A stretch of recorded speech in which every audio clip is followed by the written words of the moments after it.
Oke, baik, di sini saya akan menjelaskan tentang pengertian dari pekerja migran. Pekerja migran Indonesia atau disingkat dengan PMI merupakan warga negara Indonesia yang bekerja di luar negeri dalam jangka waktu tertentu dengan tujuan untuk memperoleh penghasilan. Berdasarkan Undang-Undang Nomor 18 Tahun 2017 tentang Pelindungan Pekerja Migran Indonesia, yang dimaksud dengan PMI adalah setiap warga negara Indonesia yang akan, sedang ataupun yang telah melakukan pekerjaan dengan menerima upah di luar wilayah negara Republik Indonesia. Tujuan utama dari pekerja migran menjadi pekerja migran adalah untuk mendapatkan penghasilan yang lebih baik, meningkatkan kesehatan keluarga, serta mengembangkan keterampilan dan pengalaman kerja internasional. Dalam proses penetapan dan pelindungannya, pemerintah bekerja sama dengan perusahaan penetapan tenaga kerja serta lembaga perlindungan kerja migran agar hak PMI tetap terjamin. Halo, sekarang saya akan menjelaskan tentang tujuan penempatan pekerja migran. Jadi, tujuan penempatan migran ini adalah agar tenaga kerja Indonesia dapat memenuhi kebutuhan pasar kerja di negara tujuan secara optimal dan terlindungi, sekaligus memberikan manfaat ekonomi dan sosial baik bagi pekerja itu sendiri maupun negara asalnya.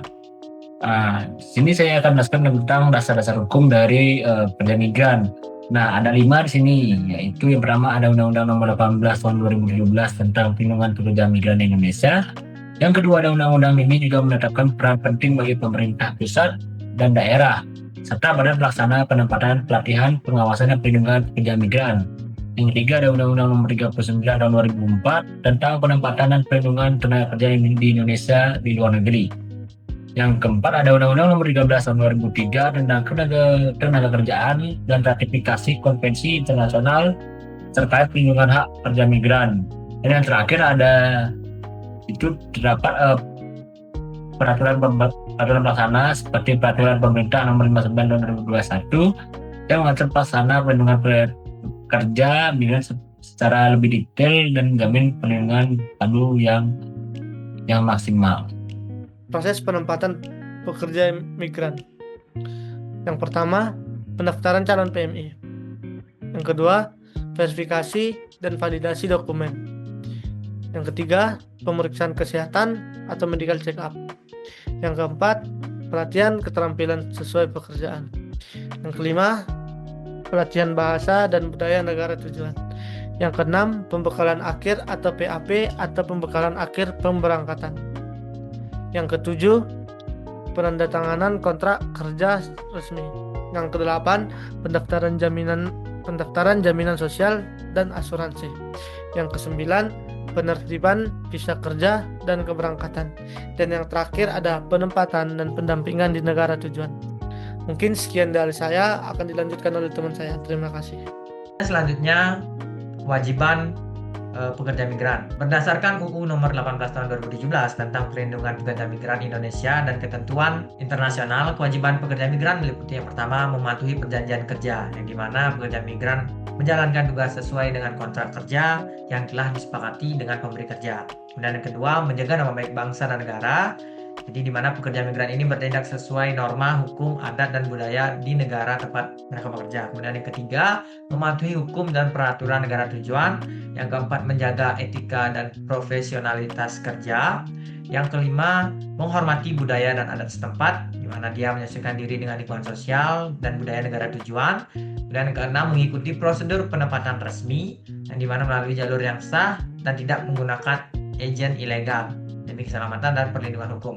Yang ketujuh, menggunakan dokumen resmi dengan benar seperti menjaga paspor, visa, dan izin kerja agar tetap berlaku dan tidak disalahgunakan. Dan yang terakhir, menyampaikan informasi yang benar, yang dimana memberikan data pribadi dan riwayat kerja yang sesuai saat proses penempatan. Baik, sekian dari saya. Terima kasih. Baik, di sini saya akan melanjutkan materi mengenai tantangan yang dihadapi oleh pekerja migran Indonesia. Jadi menurut Suprabowati 2020 ada beberapa tantangan yang sering dihadapi oleh pekerja migran Indonesia, di antaranya yang pertama yaitu terkait penyitaan paspor oleh majikan. Jadi penyitaan paspor oleh majikan merupakan pelanggaran hak asasi manusia yang membuat pekerja kehilangan kebebasan bergerak dan kendali atas identitasnya. Tindakan ini sering digunakan sebagai alat kontrol agar pekerja tidak melapor saat mengalami kekerasan atau eksploitasi. Kemudian yang kedua, tantangannya adalah kekerasan fisik, verbal, dan psikologis. Jadi pekerja rumah tangga perempuan kerap mengalami kekerasan fisik, verbal, dan psikologis dari majikan, seperti pemukulan, penghinaan, atau ancaman. Kemudian tantangan ketiga adalah eksploitasi kerja dan gaji tidak dibayar. Banyak pekerja migran Indonesia dipaksa bekerja melebihi jam kerja tanpa istirahat dan tanpa menerima gaji sesuai kontrak. Dalam beberapa kasus, gaji mereka bahkan ditahan sebagai bentuk tekanan agar tidak meninggalkan pekerjaannya di sana. Kemudian tantangan keempat adalah kurangnya perlindungan hukum. Jadi lemahnya perlindungan hukum di negara asal dan negara tujuan membuat pekerja migran Indonesia rentan terhadap pelanggaran dan eksploitasi. Di negara asal, penegakan hukum terhadap agen ilegal kurang tegas, sedangkan di negara tujuan, hukum tenaga kerja sering tidak mencangkup pekerja domestik. Kemudian tantangan kelima adalah minimnya informasi dan edukasi prakeberangkatan. Jadi banyak calon pekerja migran berangkat tanpa pemahaman memadai tentang hak, kontrak, atau mekanisme perlindungan. Kurangnya pelatihan dan informasi membuat mereka mudah dimanipulasi oleh agen atau majikannya.